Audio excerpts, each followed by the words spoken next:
اعوذ باللہ من الشیطان الرجیم، بسم اللہ الرحمن الرحیم۔ ناظرین کرام، ایک دوست نے سوال کیا کہ کیا امام زین العابدین علیہ السلام نے یزید کی بیعت کی تھی؟ کیا ایسا کچھ واقعہ موجود ہے؟ ناظرین کرام، 32 حوالے کیا 32,000 حوالے بھی اگر کہیں نظر آ جائیں تو پہلی وجہ تو یہ ہے کہ ہم نے آج تک اپنی کسی کتاب کو صحیح نہیں کہا، کیونکہ بشر کی کتاب میں ممکن ہے کہ صحیح کے ساتھ غیر صحیح روایات بھی شامل ہو جائیں۔ بشر کی کتاب میں رطب و یابس شامل ہونا کوئی ناممکن نہیں ہے، کیونکہ کسی بھی کتاب کی حفاظت کا ذمہ اللہ نے نہیں لیا سوائے قرآن مجید کے۔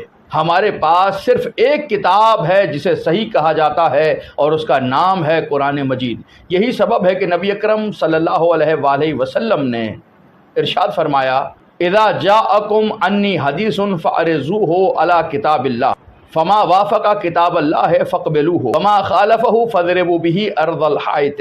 جب بھی ہماری کوئی حدیث تم تک پہنچے تو اسے فوراً قرآن کے سامنے پیش کرو۔ اگر قرآن سے موافقت کرتی ہو تو اسے قبول کر لینا، اور اگر قرآن سے ٹکرا جائے، مخالف ہو جائے تو اسے دیوار پہ مار دینا، وہ ہماری حدیث نہیں ہے۔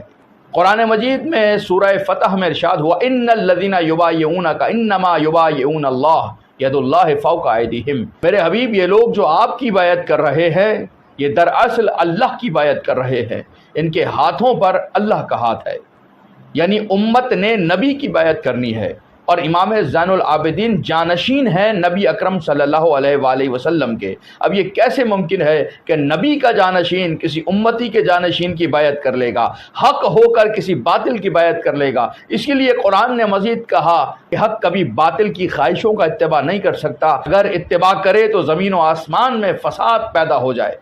حال ہی میں ایک روایت بیان کی گئی کہ یزید مدینہ پہنچا اور اس نے امام زین العابدین علیہ السلام سے بیعت طلب کی، اور امام نے نعوذ باللہ اپنی جان کے خوف سے بیعت کر لی۔ استغفر اللہ، یہ بیعت کرنے سے پہلے ذرا تحقیق بھی کر لی جاتی کہ یزید واقع کربلا کے بعد کیا کبھی مدینہ بھی گیا تھا۔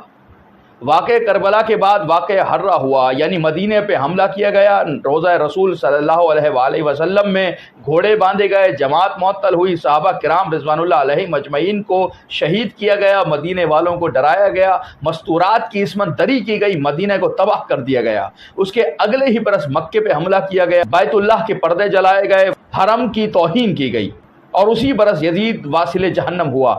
تو یزید مدینہ آیا کب تھا کہ اس نے امام زین العابدین علیہ السلام سے بیعت طلب کی ہو اور امام نے اس کی بیعت نعوذ باللہ کر لی ہو؟ جب اس کا آنا ہی ثابت نہیں ہے تو یہ ساری کہانی یہیں ختم ہو جاتی ہے۔ یہ بات بھی قابل غور ہے کہ اگر سید سجاد علیہ السلام نے اپنی جان کے خوف سے یزید کی بیعت کر لی تھی تو ان کی جان کو مدینے سے زیادہ شام میں خطرہ تھا۔ موت کا خوف تو شام میں زیادہ تھا، جہاں زنجیروں، طوقوں، سلاسل میں اسیر تھے، تازیانوں کی اذیتیں برداشت کر رہے تھے، زندان در زندان قید کرائے جا رہے تھے، ماؤں بہنوں پھوپھیوں کے ساتھ بازار میں پھرائے جا رہے تھے۔ اگر بیعت کرنا ہی ہوتا تو امام شام میں بیعت کرتے، نعوذ باللہ من ذالک، شام میں بیعت ہوتی کہ اس طرح میری بھی جان بچ جائے گی، میری مائیں بہنیں پھوپھیاں بھی اذیت سے محفوظ رہیں گی۔ لیکن چونکہ حق کبھی باطل کی بیعت نہیں کر سکتا، اسی لیے امام زین العابدین نے ہر طرح کی تکلیف و مصیبت برداشت کی، مگر بیعت کا لفظ تک زبان پر نہ لائے۔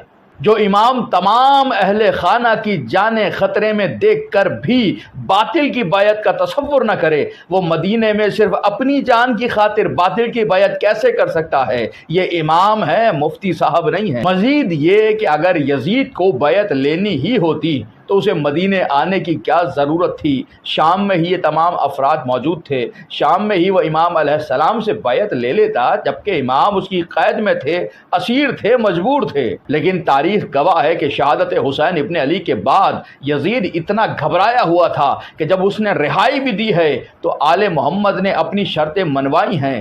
ثانی زہرا حضرت زینب صلوات اللہ علیہ نے پہلے شرطیں منوائی ہیں، اس کے بعد رہائی قبول کی ہے۔ شرطیں منوا کے بتا دیا، شکست کھا کے نہیں جا رہے، شکست دے کے جا رہے ہیں۔ اور جو بیعت نہ کرنے کا جذبہ حسین ابن علی میں تھا، وہی بیعت نہ کرنے کا جذبہ چھوٹے چھوٹے بچوں میں بھی تھا، حسین کی مستورات میں بھی تھا۔ یہی سبب ہے کہ انہوں نے اسیری کی اذیت برداشت کی، قید و بند کی صعوبتیں برداشت کی، بھوک و پیاس کی تکالیف برداشت کی، لیکن کسی بچے نے بھی نہیں کہا کہ ہمیں یزید کی بیعت کر لینی چاہیے، کسی مستور نے بھی نہیں کہا کہ ہمیں یزید کی بیعت کر لینی چاہیے۔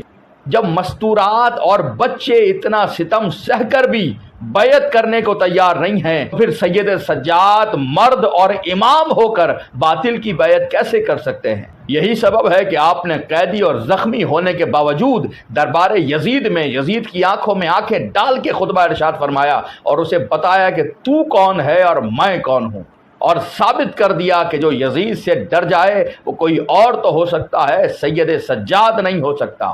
ناظرین کرام، جب یزید جیسے بد کردار و سفاک کی بیعت مجھ جیسا چھوٹا انسان نہیں کر سکتا، تو پھر میرا امام یزید کی بیعت کیسے کر سکتا ہے؟ وآخر دعوانا ان الحمد للہ رب العالمین۔